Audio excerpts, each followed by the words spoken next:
The leaked Joseph Duggar jail calls from 2025 change everything we thought we knew. You won't believe what's been uncovered. We're talking about leaked jail calls, allegedly from Joseph Duggar himself, and the details are intense. Hey everyone, and welcome back to the channel. Today, we're diving deep into a story that's shaking the Duggar world to its core. Whispers have been circulating for months, but now it seems like concrete evidence might be emerging. We're talking about alleged leaked jail calls from Joseph Duggar. What exactly was said? What does this mean for him, for his family, and for the ongoing legal proceedings? Stick around because we're breaking down everything we know right now in 2025. So let's set the scene. Joseph Duggar, as you know, has been embroiled in serious legal trouble. The specifics of the charges are, well, we've covered them before, but the situation is undeniably grave. The latest development? Claims of leaked audio recordings, specifically phone calls made from jail. Now, the million-dollar question is, where did these leaks come from? We're hearing reports from various online forums and investigative blogs that claim to have obtained these recordings. The exact origin is still murky, but the common thread is that these are purportedly conversations Joseph had while in custody. And here's the thing. When we talk about jail calls, these aren't private, intimate conversations. They're often recorded by the facility for security reasons. So it's not entirely outside the realm of possibility that such recordings could surface, intentionally or unintentionally. Okay, let's get into the meat of it. What are these alleged calls actually saying? According to the sources reporting on these leaks, the content is revealing. We're hearing about conversations that touch upon his legal defense, his feelings about the situation, and even his family. Some reports suggest Joseph expresses frustration, maybe even a sense of disbelief about the charges he's facing. There are mentions of specific legal strategies being discussed, which, if true, could be incredibly significant. Think about it. Hearing directly from the accused about their defense plans? That's huge. But here's the kicker. Are these calls genuine? That's the biggest hurdle we face right now. Authenticating leaked audio, especially from unverified sources, is incredibly difficult. We need to approach this with a healthy dose of skepticism.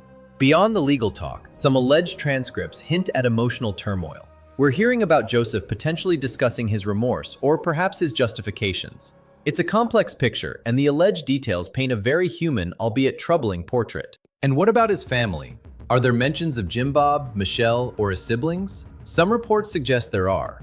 Conversations could range from seeking support to perhaps even discussing family involvement or knowledge. This is where things get particularly sensitive, isn't it? Imagine being in that situation. What would you say to your family if you were locked up, facing serious accusations? It's a question that makes you pause. Now, why do these alleged leaks matter so much? Well, if they are authenticated, they could have massive implications.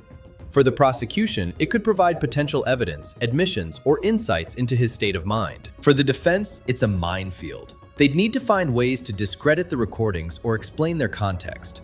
And for the public, it offers a raw, unfiltered glimpse into a situation that has been shrouded in secrecy and speculation. Here's the thing. The court of public opinion is already in session.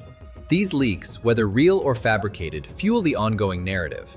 And in cases like this, public perception can unfortunately play a role. But let's circle back to the biggest challenge: verification. How do we know if these are real? We're talking about audio files circulating online. They could be deepfakes, misinterpretations, or even outright fabrications designed to manipulate public opinion or harm the defense. Experts would need to analyze the audio for voice patterns, background noise consistency, and other technical markers. Without that kind of rigorous forensic analysis, we're essentially dealing with rumors, however compelling they might seem. And that's why, as creators and consumers of information, we have to be so careful.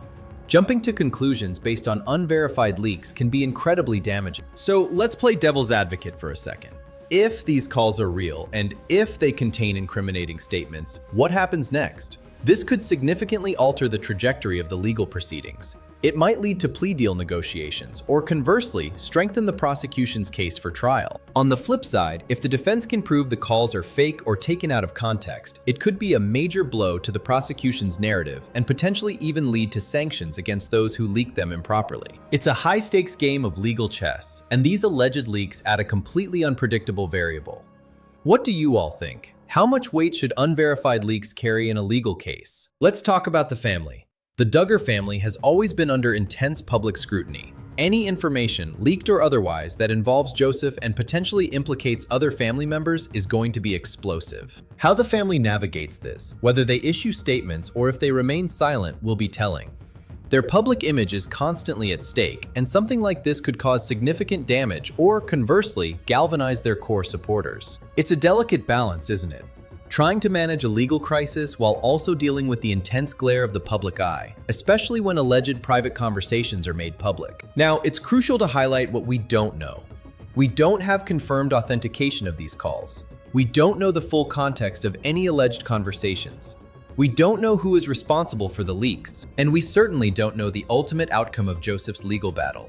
These leaks, if real, are just one piece of a much larger, more complex puzzle. Isn't it frustrating how much speculation there is, but how little concrete verified information we often get? Okay, I want to hear from you. What are your initial thoughts on these alleged leaked jail calls? Do you think they're real? What kind of impact do you believe they could have? Drop your opinions in the comments below. Let's discuss this responsibly and respectfully. If you're finding this breakdown helpful and want to stay updated on all the latest developments surrounding the Duggar family and other true crime stories, make sure you hit that subscribe button. And while you're at it, give this video a thumbs up if you learned something new today. It really helps the channel out. Don't forget to turn on notifications so you don't miss our next upload. Thank you so much for tuning in and for being such an engaged audience.